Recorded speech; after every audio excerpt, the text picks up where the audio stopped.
So picture this. I tell my friends I'm taking a 2-week trip to one single tiny village. No famous museums, no big itinerary. They thought I was nuts. You're gonna be so bored. What a waste of a trip. But you know what? It turned out to be one of the best trips I've ever taken. Let's get into why staying put was so much more powerful than trying to see it all. And yeah, that quote, that was everything. This whole idea wasn't about racking up passport stamps or getting that perfect photo for social media. It was about getting off that tourist hamster wheel. It was about choosing depth over distance, to see what really happens when you let a place sink into your bones. And this gets to a problem that I think we all face when we travel. I call it the tourist's dilemma. It's that nagging feeling, that pressure to see and do everything, to squeeze every last drop out of every single minute. Just look at the difference here. On one side, you've got what most of us do, right? Fast travel. It's a checklist. You're bouncing from one crowded landmark to the next, taking pictures, but are you really there? And on the other side, you have slow travel. It's about finding the rhythm of a place, becoming part of the community, and just living. So, how do you do that? How do you actually find that rhythm? Well, the answer is surprisingly simple. You just stay. You stay long enough that you stop being a new face. You go from being the tourist to just being, well, one of the people there for a little while. And you can literally feel this happening day by day. It's not instant, but like on day 3, you walk into the little cafe and the barista just starts making your usual coffee and maybe slides a fresh orange juice over without you even asking. By day 5, you're nodding to the same guy walking his dog every afternoon. And by the end of the week, the woman at the bakery isn't just making small talk, she's actually asking about you. She's curious. You've gone from being a customer to being a person. So when I look back on how that feeling of connection happened, it wasn't one big thing. It came down to 3 really simple, everyday actions: how I ate, how I walked, and who I talked to. Okay, this became my golden rule for finding amazing food. The big tourist spots have restaurants for tourists, obviously. But in a small village, they're cooking for their friends and neighbors. I swear, the best place I ate didn't even have a menu. The owner would just walk out, smile, and tell you what his wife felt like making that morning. And that is how you get the real stuff. You get served this incredible fresh pasta with a tomato sauce from vegetables they literally grew in their own garden.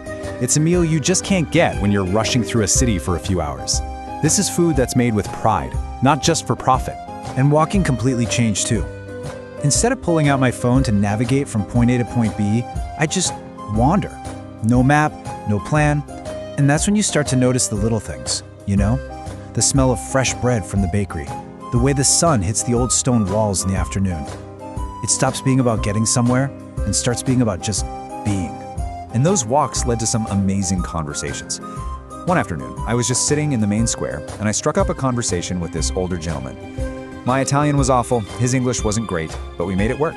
And he told me he'd lived in that village his entire life, never even wanted to leave. When he looked around and said, "Everything I need is here," man, that just hit me. We spend so much time chasing the next big thing, and this man had found it all right there, in his community.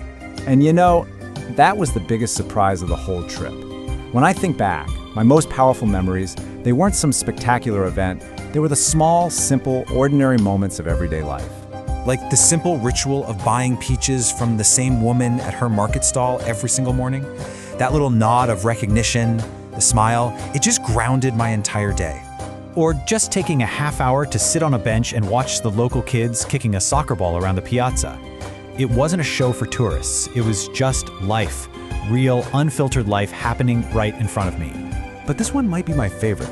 Just walking through the quiet streets in the evening and hearing the sounds of families having dinner, hearing laughter and conversations spilling out of open windows, you could actually feel the heartbeat of the village.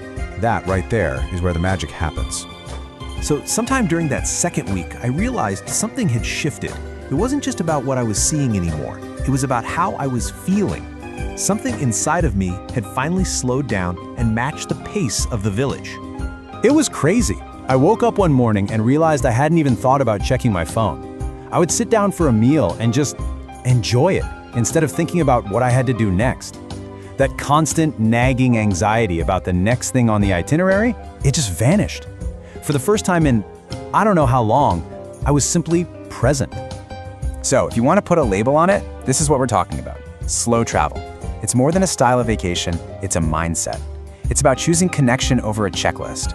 It's about giving yourself permission to stop moving and to just let a place really get to know you. In the end, what I learned is that you don't need a huge budget or a jam-packed schedule to have an unforgettable trip. All you really need is one place and a little bit of time. The most incredible experiences aren't always in the guidebooks. Sometimes they're just waiting in a quiet little corner of the world, if you're willing to slow down enough to find them. So, I guess that just leaves one question. Where would you spend your 2 weeks?